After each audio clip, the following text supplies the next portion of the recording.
Voici Angèle qui rentre de la maison avec une sourire. Tellement joyeuse, elle se dirigea vers sa marâtre et elle salua, puis elle part pour aller pendre les habits. Sa marâtre, tellement choquée, appela Angèle, et voici Angèle se diriger envers eux avec joie. Sa marâtre dit « Qu'est-ce qui passe? As-tu lavé les habits ?» Angèle dit « Oui ». Sa marâtre et sa fille étaient tellement choquées en voyant toujours Angèle si joyeuse. Angèle dit « J'ai lavé proprement les habits » et elle se retourna pendre les habits. C'était étrange pour eux de voir Angèle si joyeuse.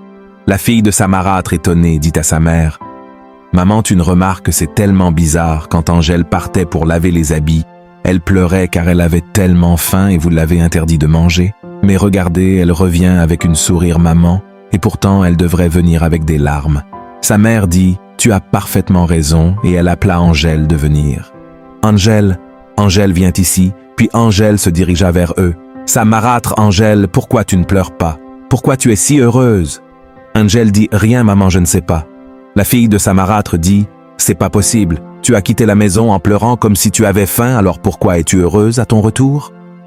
Angèle répond toujours qu'elle ne sait rien du tout, et sa marâtre lui dit de partir continuer son travail. Puis Angèle fut partie toujours avec de la sourire et les chants.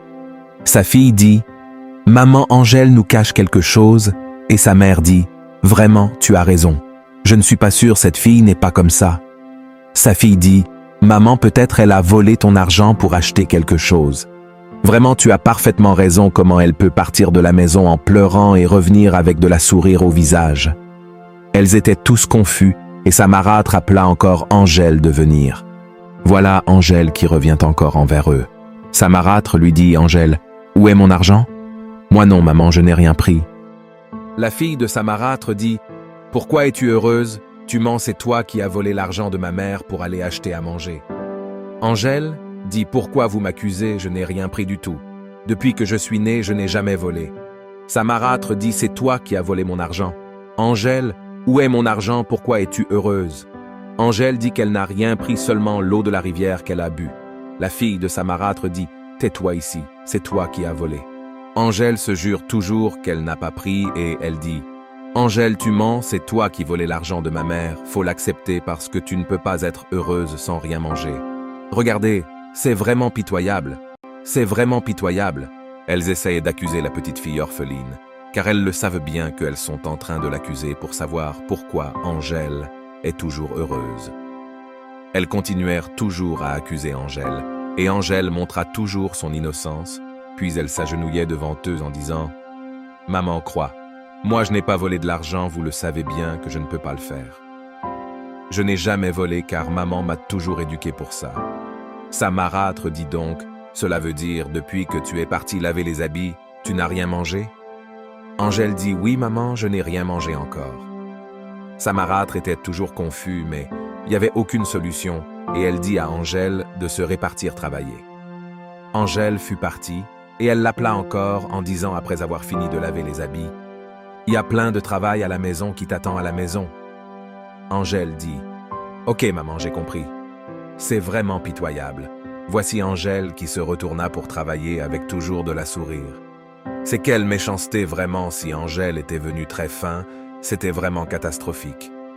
Quelques jours plus tard, voici Angèle assise à la véranda en train de pleurer, car cela fait 2 jours elle ne mange pas à la maison car sa marâtre ne l'a toujours pas donné à manger. C'est vraiment pitoyable. Brusquement, voici sa mère fantôme qui réapparaît encore, et elle appela sa fille. Angèle. Angèle. Et Angèle fut surpris. Écris suite partie 3 en commentaire pour avoir la partie 3. Voici sa méchante marâtre et sa fille qui rentrent, et elle fut surprise car elles ont trouvé Angèle en train de manger, et c'est devenu étrange envers eux. Tellement choquées car elles ont vu Angèle en train de manger, sa tante prend la parole et dit « Qui t'a donné cette nourriture? Réponds-moi, où as-tu trouvé cette nourriture ?» Angèle eut peur et elle se sait plus quoi dire. Sa fille dit « Angèle, tu es sourd ou quoi, tu ne peux pas parler ?» Angèle toujours peur et elle dit que c'est une femme qui lui a donné à manger. Sa tante dit « Quelle femme peut te donner à manger dans ma propre cour ?» Sa fille dit « C'est pas possible. Cette femme a tellement de kilos. » Maman, c'est faux. Angèle, tellement confus, leur dit « Je ne peux pas vous mentir, c'est une femme qui m'a donné de la nourriture. C'est vraiment pitoyable, elle essaye toujours de torturer Angèle, car elles ne veulent plus voir Angèle heureuse et ni la voir manger. C'est quelle méchanceté les voici prendre le manger de la pauvre orpheline Angèle, et elles se mettrèrent à le manger. Le monde est vraiment méchant. Elles essayèrent de manger toute la nourriture de Angèle avec criminalité. Elle sortait Angèle au dehors et lui met à genoux pour encore lui frapper. Angèle, assis toujours à genoux, les plaida.